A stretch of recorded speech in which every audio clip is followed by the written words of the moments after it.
HSC 2024 batch তোমরা যারা মানবিক বিভাগ থেকে আজকে পরীক্ষা দিলো তোমাদের কিন্তু আজকে ভূগোল প্রথম পত্র পরীক্ষা হলো। তোমাদের ভূগোল প্রথম পত্রের সমাধান নিয়ে চলে আসলাম। দেখো এটা ক সেটের প্রশ্ন। দেখো 1 নম্বরে কী হবে, 1-এর গ নম্বর 2885, এরপরে 2-এর হবে খ নম্বর দিন রাত্রির দৈর্ঘ্য প্রায় সমান, এরপর 3 নম্বর হচ্ছে 21% ক নম্বর, এরপরে 4 নম্বরটার হবে ক নম্বর, এরপরে 5 নম্বর দেখো 5-এর ক পর্বত হবে, এরপরে 6-এর হবে 1 ও 2 ক নম্বর, এরপর 7 নম্বরটা দেখো 7-এর হবে ঘ নম্বর উত্তর পশ্চিম, 8 নম্বর হচ্ছে সালফার ডাইঅক্সাইড ঘ নম্বর,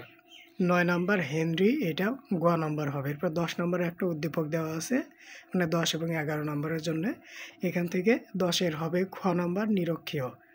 এরপরে 11 নম্বরে হবে 1 2 3 তিনটাই হবে 11-র ঘ নম্বর। তোমরা একটু পজ করে দেখে নাও, আমি এখানে স্থির করে রাখতেছি, তোমরা পজ করে রেখে দেখে নাও অথবা স্ক্রিনশট দিয়েও রাখতে পারো তোমাদের সুবিধার জন্য। আর ভিডিওটাতে কিন্তু অবশ্যই লাইক করে দিবা, আর কোন বোর্ডের ভিডিও চাও এটা কিন্তু কমেন্টে জানিয়ে দাও, আর চ্যানেলটা কিন্তু অবশ্যই সাবস্ক্রাইব করবা, কারণ আগামী পরীক্ষাগুলোর এমসিকিউর সমাধানও কিন্তু 2টা থেকে 3টার মধ্যে আমরা দিয়ে দিব। এরপরে আসো পরবর্তী পেজে দেখো 12 নম্বর বাংলাদেশের প্লাইস্টোসিন চত্বর হচ্ছে, এখানে 12-র হবে 1 ও 3 খ নম্বর, এরপরে 13 নম্বরটা দেখো 13-র খ হবে ইতালি, 14 নম্বর দক্ষিণ নিরক্ষীয় গ নম্বর হবে, এরপরে 15 ও 16 রঙের জন্য একটা টেবিল দেওয়া আছে, টেবিল থেকে তোমাদের অ্যান্সার করতে হতো। এখন 15 নম্বরে হবে ক নম্বর, 16 নম্বরটা হবে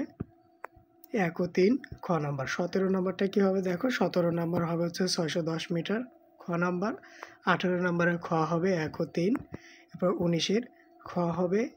চাষাবাদ, এরপরে 20 নম্বরটা দেখো 20-21-এর জন্য একটা উদ্দীপক দেওয়া আছে, এই উদ্দীপক থেকে তোমাদের অ্যান্সার করতে হতো। তো 20 নম্বরটা হবে গ নম্বর, 21-এর ঘ নম্বর হবে 1 2 3, এখানে তিনোটাই হবে, এরপরে 22-এর ঘ নম্বর হবে 12, এরপরে 23 নম্বরে গ্রিন হাউস প্রতিক্রিয়ার প্রভাবে এখানে হবে হচ্ছে 1 ও 3,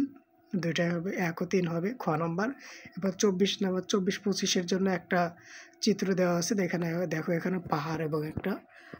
মেঘ বৃষ্টির একটা চিত্র দেওয়া আছে। তো 24 নম্বরটা দেখো বৃষ্টিপাত কোন ধরনের হবে, এটা হবে হচ্ছে ঘ নম্বর শৈলংক্ষেপ, এরপরে 25 নম্বরটা দেখে 1 2 3 তিনোটাই হবে ঘ নম্বর। তো এই ভিডিওতে এই পর্যন্তই, ভিডিওতে অবশ্যই কিন্তু লাইক করে দিবা আর চ্যানেলটাকে অবশ্যই সাবস্ক্রাইব করে দিবা।